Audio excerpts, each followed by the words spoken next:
இந்த வீடியோவில் வந்து நம்ம சாம்சங்குடைய ஃப்ரிட்ஜோட இது பார்க்குறோம். இன்னொரு பகுதி இருக்குது, அது ஃபேனு லைட் எரியறதுலாம் அந்த பகுதி தனி. இது வந்து நம்ம இன்வெர்ட்டரோட பிசிபி, அதாவது இன்வெர்ட்டர், அதாவது ஐபிஎம்மோட பிசிபி.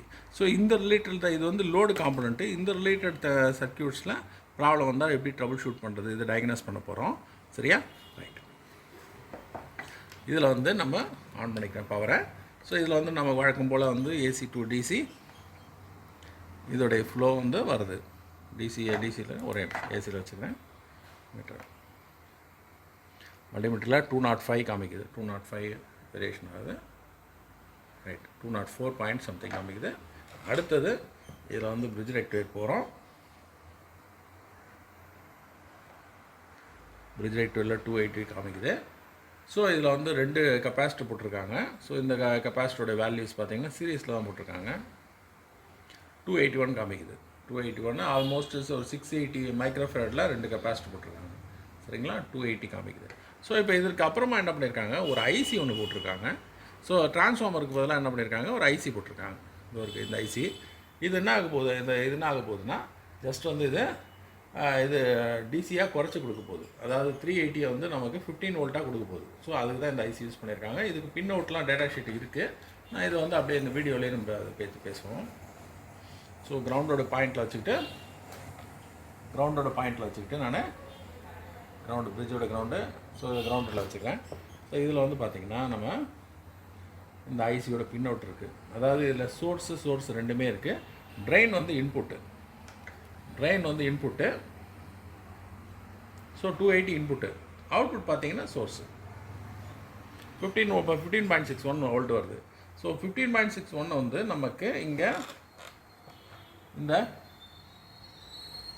காயில் ஒன்று போட்டிருக்காங்க. இந்த காயில் வழியாக வருது, பூஸ்ட் பண்ணுறாங்க. ஸோ 15.86 காயில் வழியாக ஃபில்டர் ஆகி ப்ளஸ் வந்து நமக்கு இங்கே கெப்பாசிட்டியில் சார்ஜ் ஆகுது. ஸோ இதில் வந்து பார்த்திங்கன்னா நமக்கு இந்த வோல்டேஜ் 16.67 வருது. அதுக்கு அடுத்தது வந்து நம்ம இங்கே ஒரு டயோடு ஒன்று போட்டிருக்காங்க. ஸோ மறுபடியும் இந்த பூஸ்டிங் காயில் வழியாக போய் டயோடுக்கு போய் கன்வெர்ட் ஆகி எவ்வளோ வோல்டேஜ் 31 பாயிண்ட்டு, அதாவது இது வந்து 31.84 வருது. வோல்டேஜ் டபுளராக போட்டிருக்காங்க. 16 வோல்ட்டை டபுளராக போட்டிருக்காங்க. 2 டயோடு 2 கெப்பாசிட்டர் போட்டிருக்காங்க. ஸோ இதன் வழியாக வருது. நம்ம பின் அவுட்டில் போய் பார்த்துடலாம். இப்போ பார்த்தா இதில் பின் பார்த்தீங்கன்னா 1 2 சோர்ஸு, தேர்டு வந்து பிபின்னு சொல்லுவாங்க, பூஸ்டிங் சர்க்கியூட். இது பார்த்தீங்கன்னா இது 21.37 வருது. ஸோ இதில் வந்து இது லாஸ்ட் பின் வந்து ஃபீட்பேக்கு 17.25 வருது. ஸோ இதோடைய ட்ரெயின் பின் பார்த்தீங்கன்னா 5th பின் ட்ரெயின் பின்னில் 295 வருது. ஸோ இது 1 and 2, அதாவது இதில் வந்து 1 and 2ம் 7 and 8ம் வந்து சோர்ஸ் இது. So drain to source MOSFET internal IC இது, மாஸ்பெட் ஐசி இது. ஸோ இதை பேஸ் பண்ணி 298 வோல்ட்டை வந்து நம்ம 15 வோல்ட்டாக கொடுக்குது. ஸோ 15 வோல்ட்டாக கொடுத்தோன்னே அதுக்கு அடுத்தது இங்கே ஒரு ரெகுலேட்டர் போட்டிருக்காங்க, 7805 ரெகுலேட்டர் போட்டிருக்காங்க. அதோடைய அவுட்புட் பார்த்தீங்கன்னா 5 வோல்ட்டு, இன்புட் பார்த்தா 15 வோல்ட்டு. புரியுதா? 15 வோல்ட் இன்புட்டு. ரைட். ஸோ இப்போ இந்த 5 வோல்ட்டு 15 வோல்ட் கிடச்சிச்சு. இந்த 15 வோல்ட் வந்து நமக்கு 15 வோல்ட் வந்து எங்கன்னு பார்ப்போம். ஆமாம், இந்த 15 வோல்ட் லைனு கிரவுண்ட் பாயிண்ட். இது 15 வோல்ட் தான் ஐபிஎம்க்கு வருது. ஐபிஎம்க்கு கோர் வோல்டேஜாக ஐபிஎம்க்கு வருது. சரிங்களா? ஐபிஎம்க்கு வரக்கூடிய வோல்டேஜ் வந்து 15 வோல்ட் வருது. ரைட்டு. அடுத்தது இந்த மைக்ரோ கண்ட்ரோலருக்கு வரக்கூடிய வோல்டேஜ் வந்து இந்த ரெகுலேட்டர்லேருந்து வரும். 5 வோல்ட் வந்து மைக்ரோ கண்ட்ரோலருக்கு இன்புட்டாக வருது. ரைட்னா இப்போ மைக்ரோ கண்ட்ரோலருக்கு தேவையான 5 வோல்ட் வந்துருச்சு, ஐபிஎம்க்கு 15 வோல்ட் வந்துருச்சு. ப்ளஸ் வந்து டிசி வோல்டேஜ் வந்து நமக்கு இதை கொடுத்துருப்பாங்க. ஸோ ஐபிஎம்க்கான டிசி வோல்டேஜ் வந்திருக்கும் 15 வோல்ட். இதெல்லாம் 15 வோல்ட்டு, எல்லாமே 15 வோல்ட்டு. ஸோ இந்த இடத்துல பார்த்தீங்கன்னா 6 ரெஸ்டர் யூஸ் பண்ணியிருக்காங்க. இதுதான் சிக்னல் ரெஸ்டர். அதாவது ஐபிஎம் வந்து ஜென்ரேட் பண்ணக்கூடிய ஹை லோ சிக்னல்ஸு. ஸோ ஓம்ஸில் வருது. ஸோ சிக்னல் இது ஸ்டாண்ட் பையில் இருக்கிறதுனால சிக்னல் வராது. ஸோ இந்த 3 ஹை 3 லோ கொடுத்துருக்காங்க. இது வந்து கண்ட்ரோலர், இது கண்ட்ரோலர்லேருந்து ஐபிஎம்முக்கு போகுது. ஐபிஎம்லேருந்து நமக்கு வந்து சப்ளை வந்து யூவிடபிள்யூக்கு வரும்.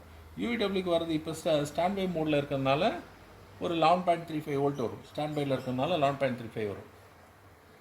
ஸோ 11.35 வருது. சரிங்களா? அடுத்தது இது வந்து இன்வெர்டர் போர்டுன்றதுனால கம்யூனிகேஷன் லைன் உண்டு. இதில் சாம்சங்கில் 2 போர்டு உண்டு. அதில் ஒரு போர்டு பார்க்குறோம். இது வந்து பார்த்திங்கன்னா இந்த opto coupler communication line. So இந்த கம்யூனிகேஷன் லைன் வழியாக தான் நமக்கு அந்த இன்னொரு உள்ள போர்டுக்கு வந்து போக போகுது. லைட்டு உள்ள பேசிக் இதுக்கு முன்னாடி ஒரு மெயின் போர்டு இருக்கு இல்லையா, அதுக்கு போக போகுது. இது ஒன்லி இது கம்ப்ரஸர். நம்ம ஏசியோட இன்வெர்டர் இதில் சொல்லும்பொழுது இது வந்து அவுட்டோர் போர்டு போல். சரிங்களா? இந்த ஆப்டோ கப்ளர் வழியாக தான் மறுபடியும் இதோட இன்புட் அவுட்புட் ஃபீட்பேக்காக வரப்போகுது. அதுதான் இங்கே கொடுத்துருக்காங்க, இந்த பின்ஸாக கொடுத்துருக்காங்க இங்கே. ஸோ இது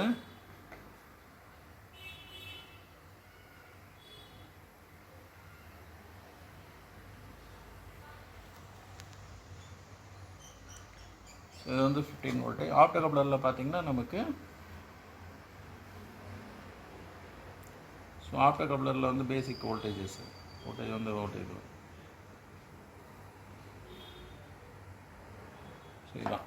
ஸோ இந்த 2 இது வந்து பார்த்திங்கன்னா ஒரு சைடு வந்து அவுட்டரில் 1 2 வந்து அவுட்டர்லேருந்து வரக்கூடிய சிக்னலு, இங்கேருந்து போகக்கூடிய சிக்னல் வந்து 1 2 மைக்ரோ கண்ட்ரோலர் பக்கத்தில் இருக்குது இந்த ஆப்டோ கப்ளர். ஸோ இது வந்து போர்டு ரன் ஆகும்போது தான் இந்த வந்து கம்யூனிகேஷன் வந்து வரும். சரிங்களா? இதான் இதில் பேசிக்காக ஃபால்ட் ஏதாவது எஸ்எம்பிஎஸ் ரிலேட்டட் ஃபால்ட் இருக்கா, ஐபிஎம் ஃபால்ட்டா, இல்லை இந்த 6 ரெஜிஸ்டரில் அதோடைய இது ஏதாவது ஓப்பன் ஆகிருக்கா, அப்படி இல்லைன்னா இந்த கண்ட்ரோலர் ஃபெயிலியரான்றது இந்த போர்டில் உள்ள ப்ராப்ளத்தை நம்ம பார்க்கலாம். சரிங்களா? இன்னொரு வீடியோவில் பார்ப்போம். தேங்க்யூ.